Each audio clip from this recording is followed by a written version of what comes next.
Hello friends, welcome to Gyandayini. मैं जया सिंह आप सभी को यूपी टेट के लिए सीटीपी पढ़ाती हूँ।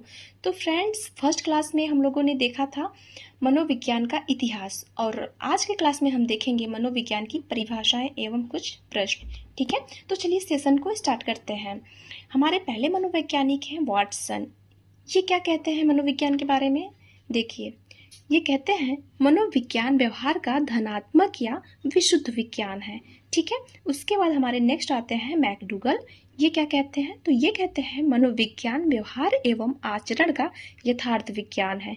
ठीक है, तीसरे नंबर पे आते हैं स्किनर, और ये कहते हैं कि मनोविज्ञान व्यवहार एवं अनुभव का विज्ञान है। ठीक है, फिर हमारे आते हैं क्रो एंड क्रो। ये कहते हैं कि मनोविज्ञान मानव व्यवहार एवं मानव संबंधों का अध्ययन है। ठीक है, फिर आते हैं हमारे बोरिंग महोदय, और ये कहते हैं कि मनोविज्ञान मानव प्रकृति का विज्ञान है। नेक्स्ट देखिए, वुडवर्थ आते हैं। वुडवर्थ कहते हैं कि मनोविज्ञान वातावरण के संपर्क में होने वाले मानव व्यवहारों का अध्ययन है। फिर जिम्बार्डो आते हैं, और ये कहते हैं कि मनोविज्ञान जीवधारियों के व्यवहार का वैज्ञानिक अध्ययन है। ठीक है, फिर आपका आते हैं ये एम.एल. मन। ठीक है, जिसे आप मन भी कह देते हैं। तो ये कहते हैं कि मनोविज्ञान का संबंध व्यवहार के वैज्ञानिक खोज से है। ठीक है, फिर मॉर्गन महोदय आते हैं, और ये कहते हैं कि मनोविज्ञान मानव एवं पशु व्यवहार का विज्ञान है। ठीक, तो चलिए अब देखते हैं सम वन लाइनर्स। ठीक है, कुछ इंपॉर्टेंट वन लाइनर देख लेते हैं। तो फर्स्ट पॉइंट है हमारा, आधुनिक मनोविज्ञान व्यवहार का मनोविज्ञान है। ठीक है, सेकेंड पॉइंट है, कुछ विचारक अरस्तु को मनोविज्ञान का पिता मानते हैं, जबकि कॉल्सनिक ने प्लेटो को मनोविज्ञान का जनक माना है। ठीक है, हमारा थर्ड पॉइंट है कि 1890 में प्रकाशित विलियम जेम्स की पुस्तक द प्रिंसिपल्स ऑफ साइकोलॉजी को मनोविज्ञान की पहली पुस्तक माना जाता है। ठीक है, हमारा फोर्थ है, जेम्स को मनोविज्ञान या अमेरिकी मनोविज्ञान का जनक माना जाता है। ठीक है, तो फ्रेंड्स चलिए कुछ प्रश्न देख लेते हैं। अभी तक आप लोगों ने जो भी पढ़ा है उसी से संबंधित प्रश्न है, बहुत इजीली उत्तर दे पाएंगे आप लोग। तो चलिए, हमारा फर्स्ट प्रश्न है, वुंट ने अपनी प्रयोगशाला किस स्थान पर स्थापित किया? तो आप लोगों ने पढ़ा था लिप्जिंग में। कहाँ? लिप्जिंग में। ठीक है, सेकेंड प्रश्न है हमारा, मनोविज्ञान की पहली पुस्तक किसे माना जाता है? आप सबको पता है कि ये जेम्स की पुस्तक है, द प्रिंसिपल्स ऑफ साइकोलॉजी पुस्तक। ठीक है, जेम्स की है। उसके बाद आता है नेक्स्ट क्वेश्चन, मनोविज्ञान प्राचीन यूनान में किसका विज्ञान था? सबको पता है कि आत्मा का विज्ञान था। ठीक है, फिर आता है कि मनोविज्ञान को मन का विज्ञान सबसे पहले किसने माना था? तो पंपोलॉजी ने ही तो कहा था। ठीक है, फिर आता है हमारा नेक्स्ट क्वेश्चन, मनोविज्ञान विज्ञान का जनक कॉल्सनिक ने किसे माना था?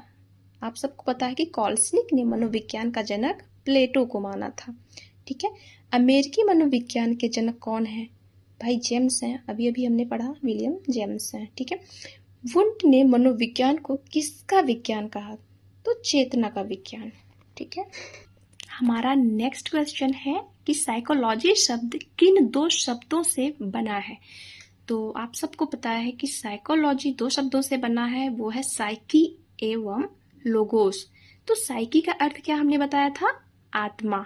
ठीक है, साइकी का अर्थ होता है आत्मा, जबकि लोगोस का अर्थ क्या होता है? अध्ययन करना। ठीक है, अध्ययन मतलब आत्मा का अध्ययन। ठीक है, उसके बाद आता है नेक्स्ट क्वेश्चन, मनोविज्ञान शब्द का पहला प्रयोग कब और किसने किया था? तो आप सबको पता है कि 1590 के आसपास रुडोल्फ गोल्काय ने किया था। फिर आता है, व्यवहारवाद की नींव किस विश्वविद्यालय से हुई? तो जॉन हॉपकिंस यूनिवर्सिटी से। ठीक है, फिर हमारा अगला क्वेश्चन आता है, मनोविज्ञान का इतिहास छोटा है लेकिन अतीत बहुत बड़ा है, यह परिभाषा किसकी है? तो हर्मन एबिंगहॉस की। ठीक है, फिर हमारा नेक्स्ट क्वेश्चन आता है कि मनोविज्ञान को आचरण एवं व्यवहार का विज्ञान किसने कहा था? तो मैकडूगल ने ही कहा था, आपने परिभाषा पढ़ा ही है। ठीक है, फिर आता है हमारा क्वेश्चन कि मनोविज्ञान के इतिहास को कितने भागों में बांटा गया?